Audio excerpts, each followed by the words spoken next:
Mesdames et messieurs, bonsoir. Bienvenue à cette édition du journal consacré à l'actualité environnementale sur Planète Terre à Terre TV.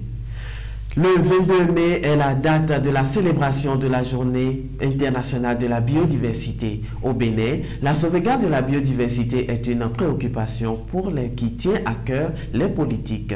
Dans ce sens, la Semaine nationale de la biodiversité est lancée aujourd'hui. La cérémonie a eu lieu à la direction des eaux et forêts de Cotonou. Voici un extrait du discours du représentant du ministre du Cadre de vie et du Transport en charge du développement durable. Notre pays, le Bénin, à l'instar de la plupart des pays du monde, a procédé à la signature en 1992 et à la ratification en juin 1994 à la Convention de la biodiversité. Cet engagement témoigne de la volonté politique manifeste de notre pays à contribuer à la conservation et à l'utilisation durable de la diversité biologique dont l'importance pour la survie de l'humanité n'est plus à démontrer. C'est aussi la preuve d'une prise de conscience des fonctions fondamentales qu'assure la biodiversité au profit de l'humanité. En effet,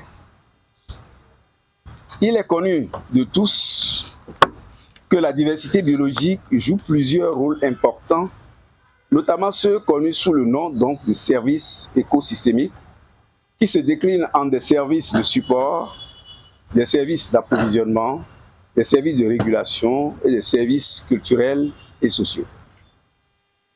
Alors que les services d'approvisionnement permettent aux hommes d'obtenir des biens commercialisables tels que la nourriture, les fibres, les ressources génétiques, les matériaux de construction et les plantes médicinales, les services de régulation rendent la vie possible à l'humanité à travers notamment le maintien de la qualité de l'air, la régulation du climat et du cycle de l'eau et le contrôle de l'érosion. Je reste convaincu que le contexte de crise sécuritaire qui affecte durement la sous-région en ce moment n'entravera aucunement les efforts de restauration de la biodiversité. C'est sur ces mots empreints d'espoir que je déclare officiellement lancé au nom du ministre du Cadre de vie et des Transports chargé du développement durable la 30e journée internationale de la biodiversité.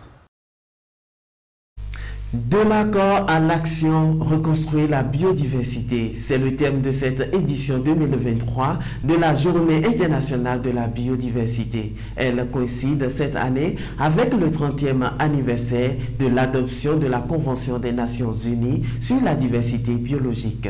Notre rédaction a tendu son micro à quelques citoyens béninois.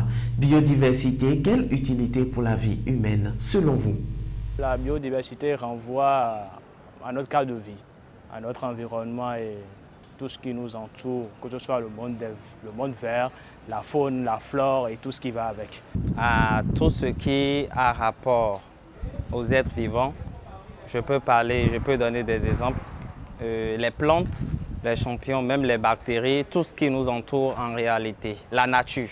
Quand on parle de biodiversité, on fait allusion à tout ce qui nous entoure, les arbres et autres, le sol, tout, un peu tout. C'est tout ce qui nous entoure, peut-être les arbres, l'environnement, en tout cas tout ce qui nous entoure quand même. La biodiversité, selon moi, est en quelque sorte tout ce qui nous entoure, tout ce qui se trouve dans la nature. La biodiversité, c'est tout ce qui nous entoure. Par exemple, l'eau, la flore, les arbres, les animaux, etc. Tout d'abord, c'est l'environnement. C'est tout ce qui nous entoure. En termes d'utilité, si je prends par exemple un arbre, je sais que les arbres nous permettent d'avoir de l'air que nous respirons. Et c'est très important pour la vie de l'homme. À part ça, encore sur l'arbre, je sais qu'il y a certains arbres qui nous permettent quand même de vivre parce qu'avec ces arbres-là, nous pouvons avoir des médicaments, des trucs là pour la santé, pour la guérison. C'est très très important pour nous parce qu'elle joue beaucoup de rôles. Elle nous permet de guérir des maladies, surtout les arbres. Oui. Et elle nous permet aussi de vivre.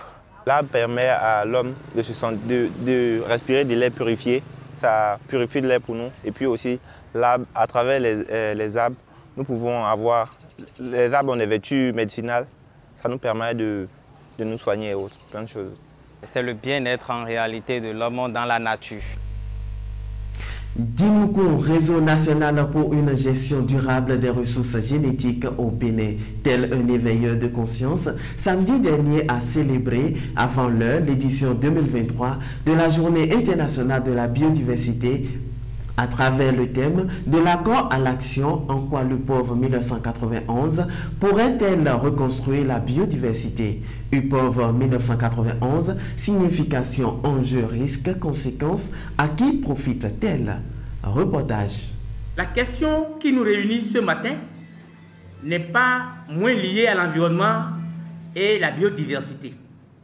Il s'agit de l'UPOV 91. L'Union pour la protection des obtentions végétales de 1991 est un sujet à polémique. Le réseau Dinoukoun entend lever le voile sur ce dernier afin de permettre à chacun de comprendre de quoi il s'agit en réalité. Il y a privation de certaines autres personnes de jouir du droit des semences qui est vivant. C'est comme un brevet. 2. On parle d'une semence qui doit remplir des conditions de nouveauté, d'homogénéité, de stabilité. On est venu jusqu'à aller vous dire que la semence doit ressembler à des êtres vivants qui soient les mêmes. C'est une moquerie de la nature. Les lois qui régissent Convention de l'UPOV 91 limitent, détruisent les droits des paysans et ils ont un effet négatif sur la biodiversité ainsi qu'à la sécurité alimentaire. L'échange et la circulation de semences libres dans ce système paysan est très important. Et si on détruit ce système, si on détruit l'échange libre, on aura des effets négatifs pour l'alimentation, pour la sécurité alimentaire en Afrique. Si on parle de l'UPOV, qui parle de la sélection, de la réduction de la biodiversité, c'est une grosse menace. Que des firmes industrielles viennent ici pour dire telle et telle semence m'appartiennent, c'est une violation de la biodiversité. Il est nécessaire de maintenir en effet le système paysan semencier qui est le plus important. Cela va favoriser le développement et l'existence d'une biodiversité agricole enrichissante et protectrice de la planète. Dans beaucoup de pays africains, le système paysan semencier est le système le plus important qui nourrit le continent. Alors les semences qui sont produites, qui sont multipliées par les paysans, c'est les semences qui nourrissent l'Afrique. Toujours à cette conférence, une déclaration co-signée par 35 organisations du Bénin et de l'Afrique a été lue au grand public. Cette note précise les raisons pour lesquelles l'UPOV représente un danger pour les pays de l'Afrique en général et pour le Bénin en particulier. C'est Medja Efeja, de la Fédération agroécologique du Bénin, qui s'est prêté à cet exercice. Voici un extrait de la déclaration. L'UPOV est une organisation intergouvernementale qui promeut un système mondial de droits d'obtenteurs. Ses membres accordent aux sélectionneurs des droits de monopole sur les variétés qu'ils développent, ce qui leur permet d'empêcher d'autres personnes d'utiliser leurs semences sans paiement d'une redevance. L'UPOV affirme que ses membres bénéficient d'un accès à des semences de qualité productive et nutritive. Actuellement, 5 pays africains, Afrique du Sud, Égypte, Kenya, Tanzanie et Tunisie, et l'Organisation ouest-africaine de la propriété intellectuelle OAPI sont membres de l'UPOV. Au nombre des points inscrits à son agenda de la première session de sa 9e législature, le Parlement du Bénin a introduit pour une deuxième fois, après une première tentative infructueuse en 2017, la demande du gouvernement d'adhésion du Bénin à l'UPOV 1991. Cette démarche est inutile et dangereuse. Il n'est pas logique que le Bénin adhère à l'UPOV alors qu'il est déjà membre par l'intermédiaire de l'OAPI. Si, comme le montrent les études, le Bénin ne bénéficie pas du régime des droits d'obtenteur de l'OAPI, on voit mal comment une adhésion individuelle à l'UPOV pourrait l'aider. Pire encore, si le Bénin adhère à l'UPOV de son propre chef, cela ouvrira probablement le pays à la pression directe de l'industrie semencière mondiale qui est contrôlée à 62% par 4 géants de l'agrochimie, Syngenta, Bayer, BASF, Corteva. Ce sont eux qui ont tout à gagner. Seuls 10 à 20% des semences utilisées en Afrique proviennent de l'industrie semencière. L'élargissement de l'UPOV changera la donne au détriment de la souveraineté alimentaire de l'Afrique. Mise en œuvre du cadre mondial pour la biodiversité, défis et rôle des médias. C'est autour de ce thème que le réseau des médias africains pour la promotion de la santé et de l'environnement REMAPSEN a organisé un webinaire en prélude à la Journée internationale de la biodiversité. Suivez cet élément. L'engagement principal du cadre mondial pour la biodiversité est de préserver 30% des terres et des mers d'ici 2030. Ce qui fait la différence avec ce cadre, c'est la notion d'avoir des cibles chiffrées qui sont beaucoup plus présentes. Dans le cadre précédent, il y avait une cible chiffrée, celle des 17% d'aires protégées. Si vous regardez dans le cadre, il y en a quand même maintenant une bonne dizaine.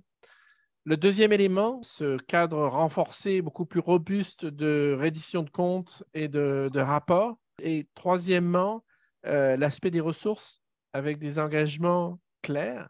Adopté à Montréal en décembre 2022, le cadre mondial pour la biodiversité représente une opportunité cruciale d'inverser la destruction de l'environnement et la perte catastrophique de biodiversité. Le cadre mondial, ce sont des énonciations, des intentions de réduction des émissions. Les pays ont pris cet engagement à Montréal. Maintenant, ils doivent transformer cet engagement en engagement au niveau national, en mesure et en projet. D'où l'intérêt du webinaire organisé par le réseau des médias africains pour la promotion de la santé et de l'environnement, REMAPSEN, pour davantage engager les journalistes des 4 coins de l'Afrique à jouer leur partition. Vous pouvez réellement mettre en exergue les problèmes qui sont liés à cette perte de la biodiversité, au changement climatique, à la pollution, démontrer aussi pourquoi la protection et la restauration de la biodiversité sont primordiales. Vous avez aussi la capacité de fournir des informations en temps réel, mais aussi mettre en exergue les efforts de conservation, signaler les menaces émergentes.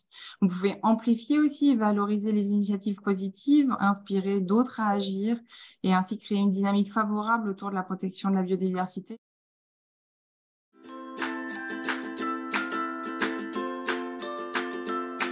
« 100% Terre » vous fait découvrir les merveilles de la nature pour le bien-être de la peau et des cheveux. 100% Terre, c'est des beurres végétaux, des huiles végétales, des graines et des poudres. Passez votre commande en un clic.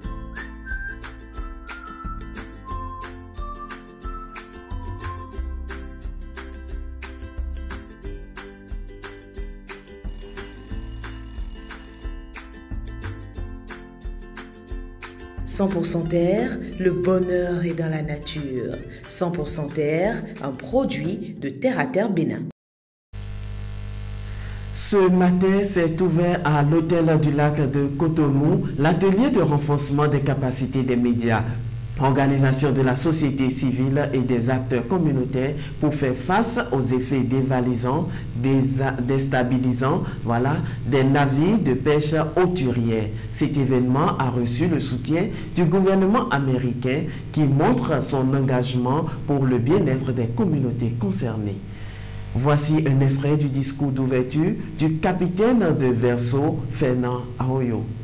Nous sommes réunis ici aujourd'hui pour renforcer nos capacités et coordonner nos actions afin de faire face aux effets néfastes de la pêche hauturière.